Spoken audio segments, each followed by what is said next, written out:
Chia बनाना smoothie का juice आप लोगों के लिए तैयार हो चुका है। बहुत ही मज़ेदार उम्दा खस्ता रोज़ेदारों के लिए एक स्पेशल तोहफ़ा आ चुका है।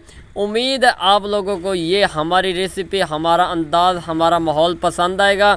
अगर पसंद आ जाए तो बिलाल विलेज फूड को सब्सक्राइब ज़रूर कर देना। तो बिना टाइम वेस्ट के हम लोग चलते हैं वीडियो की तरफ और अगला स्टेप दिखाते हैं। रहीम अस्सलाम वालेकुम। उम्मीद करता हूँ तो हम दोस्त खैरियत से होंगे। मैं हूँ आपका अपना मेज़बान मोहम्मद बिलाल सफदर। अल्लाह के फजल करम और शुक्र के साथ उम्मीद करता हूँ आप तमाम दोस्त ठीक होंगे। आज असी रमज़ान स्पेशल रेसिपी आप लोगों के लिए तैयार करते पे।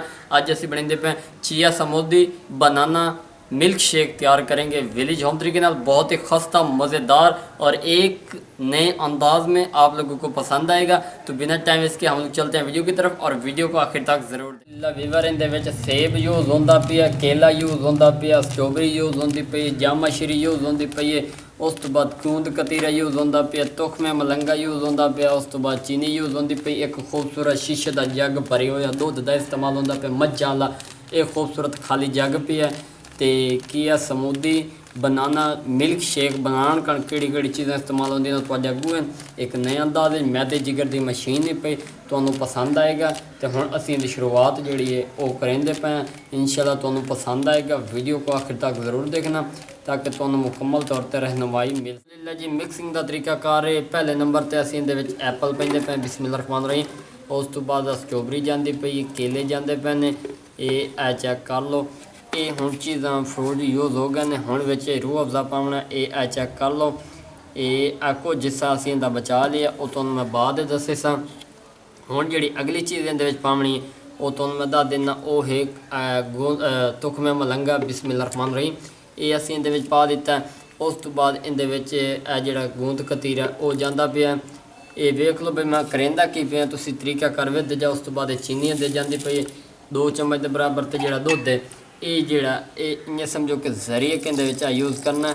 ये हुण अगला तरीका कर तुहानूं मैं बाद दस्सना। पहले इन्हूं ब्लेंडर ते ग्राइंड करेना तो बाद तुहानूं इहदी लुक विखाइना। वीवर चिया बनाना समूदी अल्हम्दुलिल्लाह, बिस्मिल्लाह रहमान रहीम। बहुत ही खूबसूरत लुक नज़र आती पई है।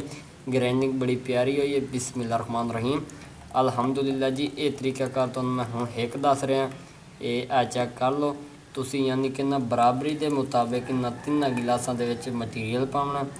वाफर होवे तो तुसीं पूरे कर सकते हो, अगर पूरे ना हो सकन तो ईजीली ऑप्शनल है। अगर तुसीं पूरा कर लो तो ठीक है, नहीं तो घट भी कर सकते हो। हुण इहदा तरीकाकार तुहानूं जिहड़ा मैं आख्या इन्हां दस्से सा। बाकी जिहड़ा दुध है ये तुसीं घड़े हुए इस्तेमाल करना। उहदा फायदा तुहानूं मैं दस्सदा पिया वो ये पिया। ये फाइनल जिहड़ा ना अच्छे वाला यानी कि तैयार हो चुका है। मिल्की बनाना समूदी तैयार हो चुका जी इत्थों तक। हुण अगला जिहड़ा तरीकाकार है वो तुहाडे सामने शेयर कर रहे हैं। जिहड़ा दुध है ये दुध तो पैंदे पे बिस्मिल्लाह रहमान रहीम अल्हम्दुलिल्लाह जी। ये फाइनली जिहड़ा तैयार हो चुका है। इहदी शेप चेक कर लो, बेतल्लो कितनी खूबसूरत नज़र आ रही है। इनू तुसीं मिक्स करो ठीक है, ना करो तां तुहाडी मर्ज़ी, लेकिन साडा मकसद है तुहानूं गाइड करना। हुण असीं इहदे उत्ते जिहड़ा रूह अफ़ज़ा वो पैंदे पे बिस्मिल्लाह रहमान रहीम। ये चेक कर लो अंदर तक रूह अफ़ज़ा यानी कि तल्लू चला गया। ये छोटी छोटी चीज़ां होंदियां ने जिहड़े लोग फॉलो नहीं करते। उम्मीद है तुहानूं ये वीडियो पसंद आएगी।